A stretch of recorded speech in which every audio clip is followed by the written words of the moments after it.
2022-2023 में जो है मेरे स्किन पे बहुत ज़्यादा पिंपल्स निकलते थे, जिसकी वजह से मेरे स्किन पे बहुत ज़्यादा स्कार्स बन गए थे।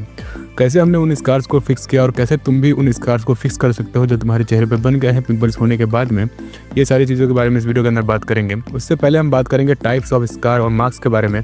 उसके बाद में हम बात करेंगे क्यों तुम्हें ये स्कार्स बनते हैं, कैसे ये बन जाते हैं स्कार्स और जो मार्क्स होते हैं।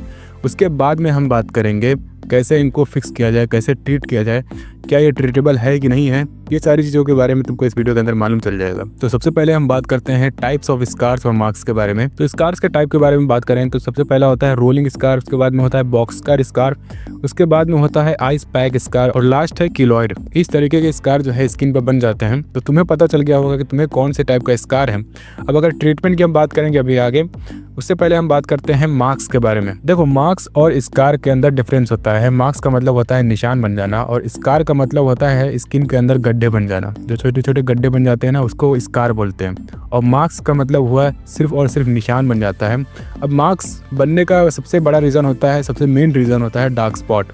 हमें भी जो है अपने स्किन पे डार्क स्पॉट निकलते थे, जिसकी वजह से मेरे स्किन के ऊपर मार्क्स बन जाते थे। स्कार भी बनते थे, लेकिन जो है मार्क्स ज़्यादा जो है विजिबल होते थे। तो मार्क्स किस तरीके का होता है? मार्क्स मतलब देखो, अगर तुम्हारी जो स्किन की कलर है वो फेयर है, थोड़ा सा गोरी त्वचा है, तो तुम्हें जो मार्क्स बनेगी वो ज़्यादातर हो सकता है रेडिश टाइप की मार्क्स बने। और अगर तुम्हारी स्किन थोड़ी सी ब्राउन टाइप की है, इंडियन ब्राउन स्किन, तो तुम्हें जो है मार्क्स जो बनेंगे वो डार्क तरीके के बनेंगे। तुम्हारे स्किन पे डार्क डार्क निशान बनने लगेंगे जब तुम्हें पिंपल्स होते हैं। तो ये मार्क्स होते हैं। अब बात करते हैं स्कार्स और मार्क्स तुम्हें होते क्यों हैं।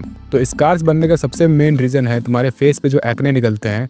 तो एक्ने को फोड़ने की वजह से, अगर तुम्हारी एक्ने काफ़ी ज़्यादा डीप है स्किन के अंदर, तो जितना ज़्यादा डीप होगी तुम्हारी एक्ने स्किन के अंदर, उतना ही बड़ा स्कार तुम्हें देखने को मिलेगा तुम्हारे स्किन पे फोड़ने के बाद में। तो स्कार इस तरीके से बनता है। अगर छोटे छोटे पिंपल्स निकल रहे हैं स्किन के ऊपरी हिस्से में, पिंपल निकल रहे हैं, उसको अगर तुम फोड़ते हो तो तुम्हें जो है छोटे छोटे स्कार्स बनते हैं। और जितना अंदर तक की जो है वो पिंपल फैला होगा, तो उसमें जो है ज़्यादा बड़े तुमको स्कार बनते हैं। तो ये स्कार ऐसे बनते हैं। अब मार्क्स कैसे बनते हैं? तुम्हारी स्किन पे डार्क स्पॉट है, तो डार्क स्पॉट को फोड़ने की वजह से या फिर उसको दबाने की वजह से या फिर तुम बहुत ज़्यादा रब करते हो, तो वो जो है वहाँ पे मेलानिन का प्रोडक्शन बढ़ने की वजह से वहाँ पे मार्क्स बन जाते हैं। स्कार नहीं बनते हैं पर मार्क्स बन जाते हैं, जहाँ पे उस एरिया में जो है डार्क डार्क निशान बन जाता है, उसी को तुम मार्क्स बोलते हो। तो ये हो गई बात कैसे जो है मार्क्स और स्कार तुम्हारे स्किन के ऊपर बनते हैं। अब लास्ट और फाइनल हम बात करेंगे कैसे इनको ट्रीट किया जाए, कैसे उनको फिक्स किया जाए। तो स्कार्स को अगर ठीक करने की बात करें तो स्कार को ठीक करने के लिए आर्टिफिशियल मेथड आता है और दूसरा आता है नेचुरल मेथड। तो आर्टिफिशियल मेथड में जो है माइक्रो नीडलिंग की जाती है और लेज़र के थ्रू जो है फिक्स किया जाता है और सरफेसिंग के थ्रू उसको फिक्स किया जाता है और जो है स्किन में फिलर्स डाल के उसको फिक्स किया जाता है। तो ये सारे जो है आर्टिफिशियल मेथड है। इसमें जो है रिस्क भी होता है कि तुम्हारे स्कार और ज़्यादा बढ़ सकते हैं। अब देखो, बहुत ज़्यादा सीवियर कंडीशन में ही जो है ये सारे ट्रीटमेंट किए जाते हैं। अगर नॉर्मल स्कार है तो वो जो है नेचुरल मेथड से भी फिक्स हो सकता है, अच्छा खासा तुमको रिजल्ट मिल सकता है नेचुरल मेथड को फॉलो करके भी। तो नेचुरल मेथड क्या है? नेचुरल मेथड में जो है जितने भी कोलेजन रिच फूड्स हैं वो तुम्हें ज़्यादा से ज़्यादा कंज्यूम करना है। अब देखो, जहाँ पे भी तुम्हारे स्कार बना है वहाँ पे क्या है, वहाँ पे तुम्हें कोलेजन की कमी हो गई है। वहाँ पे स्किन में जो है कोलेजन की कमी होने की वजह से ही जो है तुम्हें स्कार दिख रहा है। अब तुम जितना ज़्यादा जो है कोलेजन रिच फूड खाओगे, उतना जो है वहाँ पे कोलेजन का प्रोडक्शन होगा, तो वो धीरे धीरे जो है तुम्हारी स्किन को रिपेयर करेगी, वहाँ पे कोलेजन बढ़ाएगी, जिसकी वजह से जो है वो स्कार धीरे धीरे गायब होना शुरू हो जाएगा। तो कोलेजन रिच फूड जितने भी होते हैं वो तुम्हें खाना चाहिए।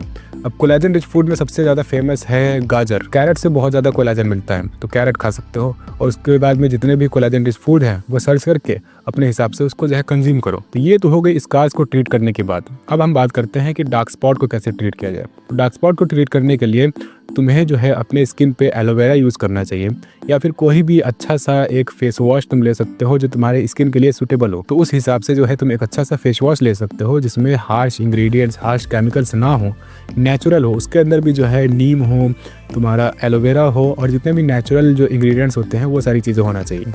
तो इस तरीके का कोई फेस वॉश ले सकते हो, या फिर मैं तो प्रेफर करूंगा कि जो है तुम एलोवेरा जेल ही यूज़ करो, क्योंकि ये नेचुरल होता है और इसके कोई भी साइड इफेक्ट नहीं होते हैं। इस वजह से जो है हम तुमको एलोवेरा जेल लगाने के लिए बोल रहे हैं। क्योंकि मेरे स्किन पे भी जितने भी डार्क स्पॉट थे, जितने निशान थे, वो भी एलोवेरा जेल लगाने की वजह से ही जो है ठीक हुए थे। तो तुम जो है एलोवेरा जेल का पेड़ लगा लो, या फिर तुम्हारे घर पे ऑलरेडी एलोवेरा जेल है तो रोज जो है लगा लिया करो और सो जाया करो, या फिर जो है दिन में आधे घंटे के लिए लगा लिया करो और तुम बहुत जल्दी इसका रिजल्ट देखना शुरू कर दोगे। महीने के अंदर तुमको अच्छे खासे रिजल्ट दिख जाएंगे अपनी स्किन के ऊपर। तो बस इस वीडियो के लिए इतना ही। तुम्हें अगर पिंपल एक्ने हो रहे हैं तो पिंपल एक्ने को फिक्स करो पहले, उसके लिए तुम इस वीडियो पे क्लिक करो। मिलते हैं तुमको वहीं पे।